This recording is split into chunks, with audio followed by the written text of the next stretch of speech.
Hey guys, so this video is mostly going to be for CLG fans, but for those of you who don't know, my name is Chris.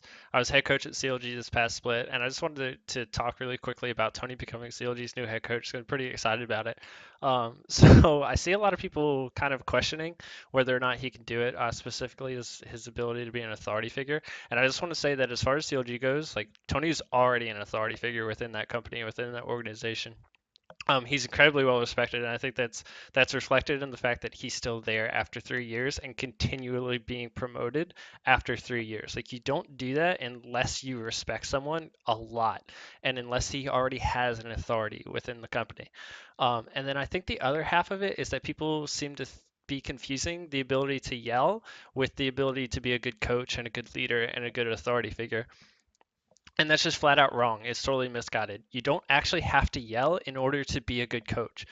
George touched on this in his reflections with Thorn. It's a tool that you can use, right? Like it's a powerful tool sometimes. It absolutely is, but it can be used for good and bad.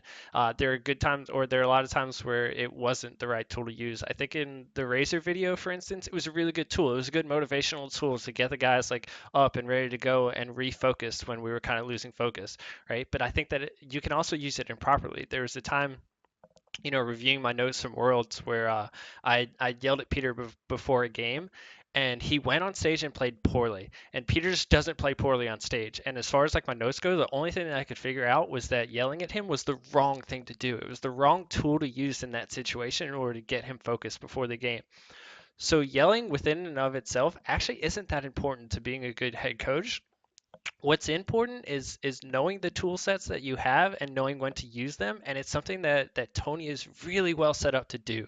So he's been with CLG for 3 years, and he's seen at least three head coaches come and go. He's seen Scar, who's an ex-pro player. He's seen Monty, who's an incredible analyst, and as far as I understand, is a really smart guy as far as League of Legends go. And then he's seen me come through, who had more traditional sports background and education, right? That's how you become a good coach is you work under people who have different styles and different philosophies, and you take what they do well and you incorporate it into your style of coaching. It's how you build your own coaching philosophy and your methodology is you work under good people, you work under good coaches, and you take the good things that you can from them. You leave the bad. Obviously, if they make a mistake, you learn from their mistake, and then you grow as a coach yourself. And he's got that. He's the only person that I can think of in the scene who really has that experience. And then on top of that, like he still has this as a resource, right? Like throughout the summer split, I know that Tony called on Scar and he called on Monty as resources from time to time, strategy wise and coaching wise, to do his job effectively. And now obviously he's got me as a resource. There's never gonna be a time if Tony's like, hey man, I really need your advice on this, or I'm like, no, I'm not gonna give that to you. Like he has these resources that no one else in the scene has. So people were like, "Oh, why don't you just go get another coach from outside the scene?" Trust me, it does not make sense for CLG to do that. There is no one, I don't think there's anyone in the world more qualified to do that job than Tony is. I think that honestly, like through the staff hierarchy, it probably should have been the case to begin with, was Tony was a head coach and they found someone to work underneath him as an assistant coach.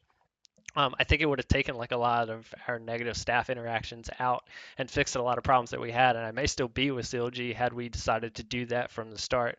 Um, because like George again touched on this in his reflections interview where he said, Chris was always on, and Devin at one point had said that I was always spitting fire, especially with Tony, right? Like I really put him through the fire as far as becoming a good coach is concerned. And I think that he's going to come out on the other side of that and be really freaking good at this job. So it's kind of sad to see people questioning, like, oh my God, can he do it? This is a bad decision. Like, believe me, he's going to be doing like my dream job, right? And I wouldn't pick anyone else for that job. If CLG came to me and asked me for the recommendation for my own replacement, it would absolutely be Tony. Like it makes sense in every regard that they gave him this position. So yeah, like I just want to put out this video really quick. Like if you're hesitant to believe that Tony can do it, you might as well just drop that. Like steal some of my confidence because there's absolutely no one better qualified to do this job than Tony. I think he's going to do a really good job at it, and I hope to see like CLG fans support him a lot this upcoming split and probably through the whole year.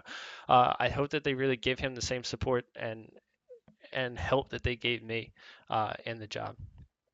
So yeah, I just want to say good luck to everyone. Best luck at IEM. See you guys.